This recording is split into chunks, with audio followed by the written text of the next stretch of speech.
For decades, import brand models were eating at Chevy's sales in the compact car segment.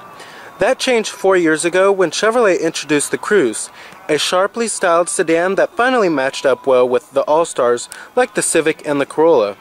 The 2015 Chevrolet Cruze is still in good standing, so let's go ahead and check it out.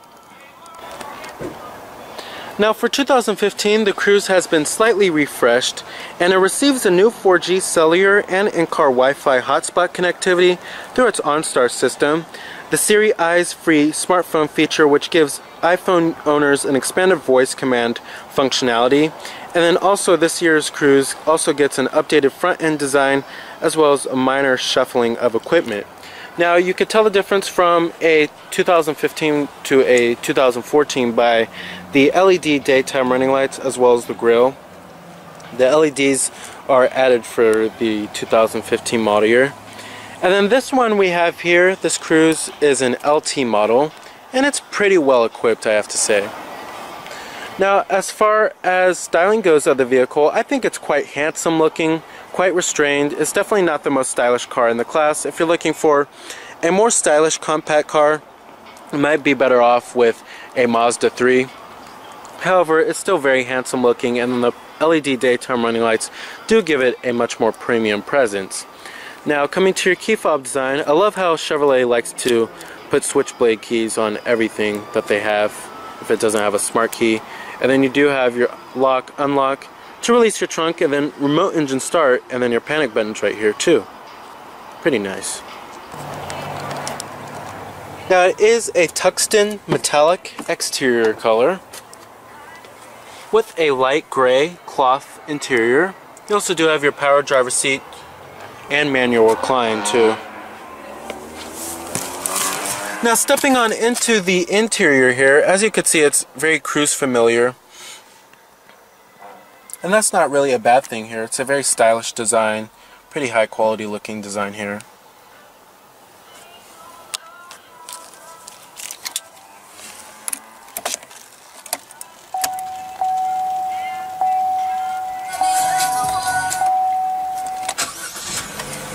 And what you're hearing is that 1.4 liter 4-cylinder turbo. Now coming to your transmission, you have a 6-speed automatic here, pretty standard stuff nowadays. Manual shiftability as well. Putting the vehicle into reverse also displays your rear view camera with guidance lines. Trajectory as well. Pretty good looking rear view camera. And I'm going to go ahead and turn on the lights and the hazards too. Automatic driver's side window. Now let's go ahead and pop up the hood and check out the engine bay. Heated exterior mirrors.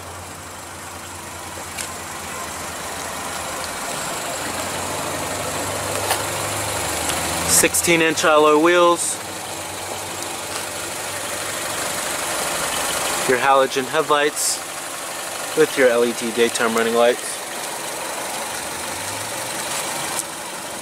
Overall, the new grille design definitely does look more interesting this time around and a little bit more bold and premium. Now under the hood you will find the optional powertrain, which is a 1.4 liter 4-cylinder turbo, like I said. Now your base powertrain is going to be a 1.8 liter 4-cylinder, and it is available with a 6-speed manual or a 6-speed automatic.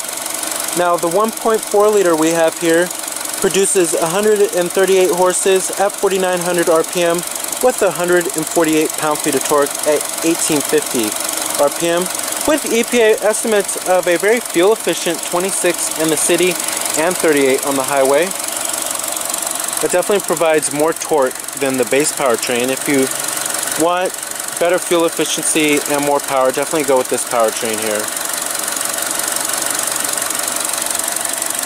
Although the 1.4 liter 4-cylinder, although the 1.8 liter 4-cylinder will get the job done.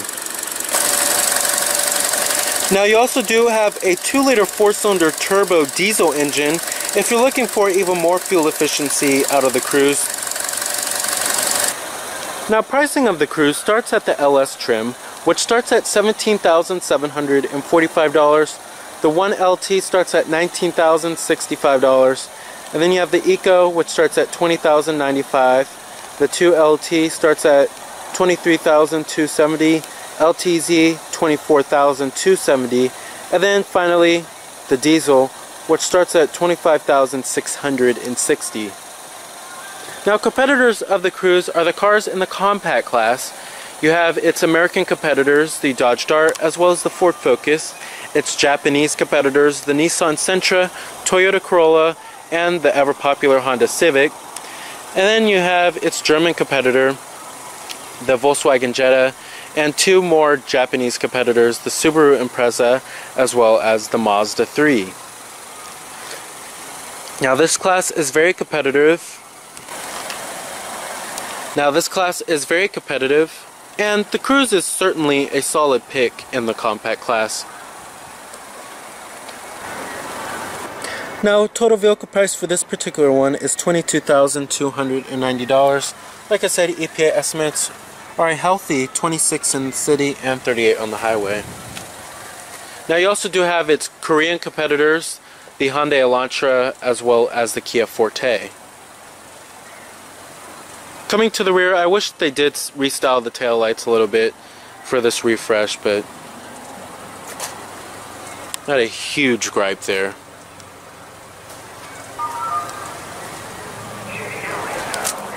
Rear window defroster, of course.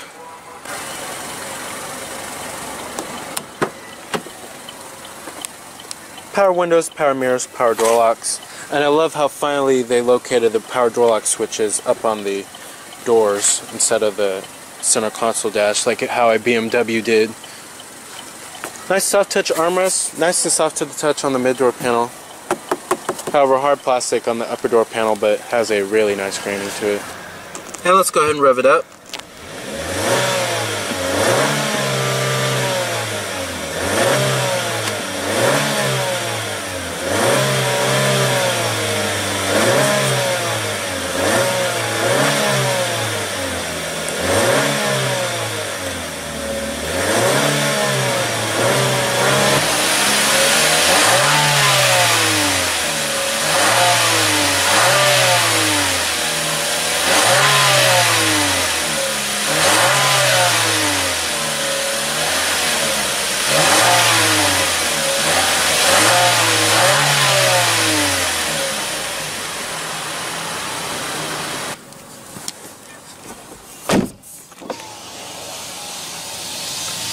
Now, build quality and materials inside of this car here. Build quality is pretty average for the class. Materials are pretty good. You have nice soft touch materials right here, and then also right here on the center console armrest, also nice and soft to the touch and stitched, and on the armrest and the mid door panel. So in the most important places, it is soft to the touch. Overall, materials are pretty decent overall, as well as build quality. Now, one complaint I do have about the Cruze is that the cabin space is a little bit confining in here, and then if you are a taller driver, you will find it to be a little bit more uncomfortable. Compared to rivals like the Volkswagen Jetta as well as the Toyota Corolla, they're definitely going to feel a little bit more roomier. And as far as the seats themselves, they're pretty nicely bolstered, and they have a decent amount of padding to them. It's just that this cabin just feels like an actual compact car from like the early 2000s or the 90s. It's a little bit confining. However, I do like the classy two-tone light gray color going on here, as well as the black. It does give it a more interesting and distinctive looking flavor inside of this cabin. Now, as far as handling and the ride goes in the Cruze, it combines responsive handling with a comfortable, compliant ride. The sports suspension on the 2LT, LTZ, and diesel models is firmer but still provides a very agreeable ride. The turbocharged 1.4-liter gas engine we have here is pretty average in terms of outright acceleration, but it's peppier around town than the 1.8-liter thanks to its increased torque. The automatic transmission it's paired to isn't as responsive, however. Programmed for maximum fuel economy, it's reluctant to downshift for a quick acceleration and passing unless you really boot the gas pedal. However, the diesel model of the Cruze uses a different 6-speed automatic, and I found that to be a little bit more responsive than the one we have here. Now, as far as visibility goes inside of this vehicle here, the A-pillar isn't too thick. There's lots of glass area all around, especially in the front. Outward visibility is also pretty good too. And then coming to rearward visibility is also good. Lots of glass area back there. The C-pillar isn't also too thick as well. And there's no sloping roofline, so it definitely does help a lot. Now coming down here, you have a 12-volt power outlet, 2 cup holders. Your e-brake is also right here. And then you also do have your center console, where you will find your USB port and your auxiliary input. Like I said, it's nice and soft to the touch and stitched. Now, coming to the center stack controls here, I do have one ergonomic gripe, is that when you put the shifter into park, it can get in the way if you're trying to reach some of the AC control knobs and buttons. But however, the center stack has been slightly refreshed, and you have your different zones right here, and then your different temperatures, and then your fan speeds are right here too, of course. Very simple and easy to use controls here, what you would expect from a compact car. Your recycling's right there, and your rear window defroster. Coming right there, here, they actually changed out the switch from the... Now coming right here in the 2014 Cruze, this actually used to be the power door lock switch, but they changed this to be the trunk release switch.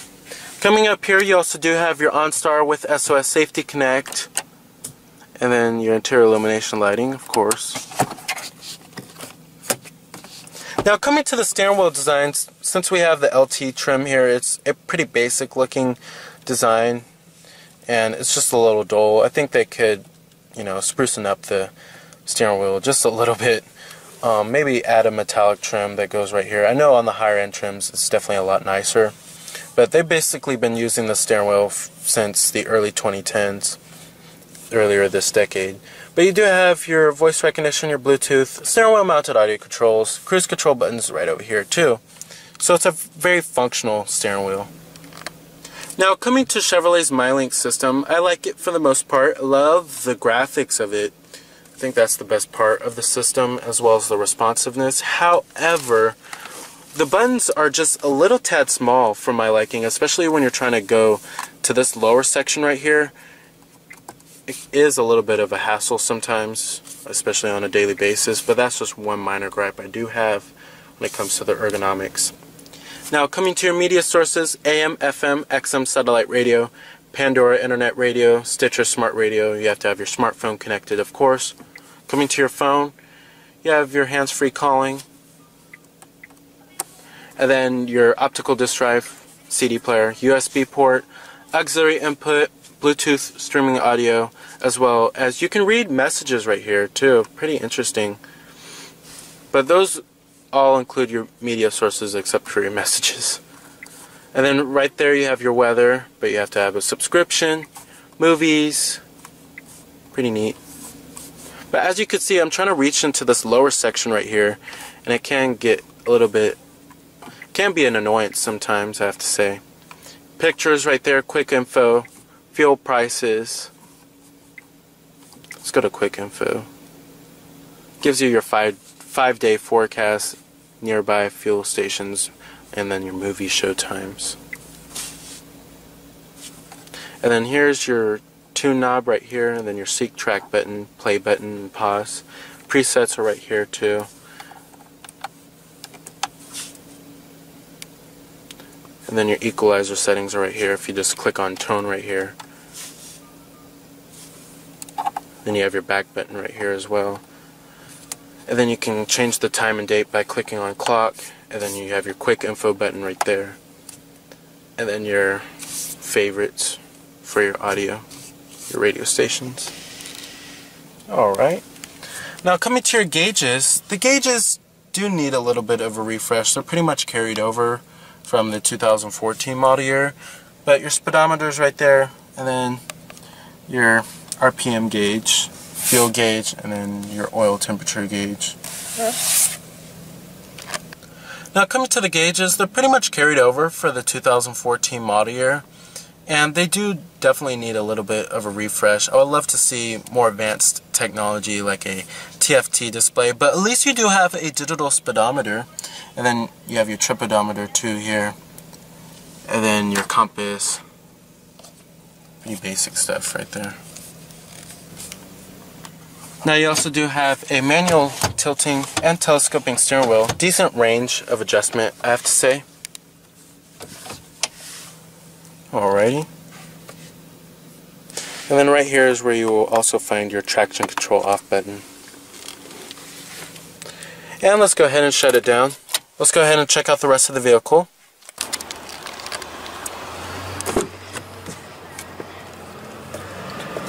Materials and build quality do follow through in the rear for the most part.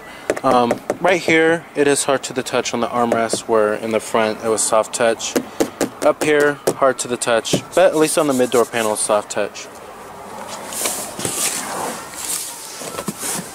Now sitting back here, this is where, compared to its competitors, it is lacking in rear seat passenger space. And it does feel a little bit confining back here, I have to say.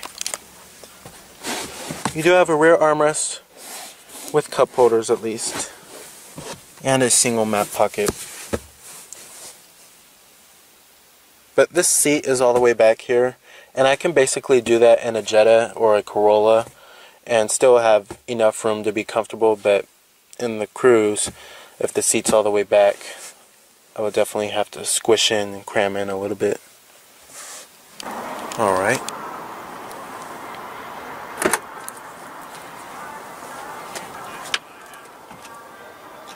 Now the rear seats also do fold down to maximize cargo room. Decent amount of cargo capacity. Full manual passenger seat. And your glove box. And nice and damp too. Alrighty. So with a very highly fuel efficient 1.4 liter 4-cylinder turbo, secure handling, a handsome and stylish interior design, and a big trunk, the 2015 Cruze doesn't dominate the small car class, but it's on equal footing with most competitors and is certainly worth a look if you're shopping for a fuel efficient compact sedan with solid credentials in most areas. So remember that this is Cameron Birch from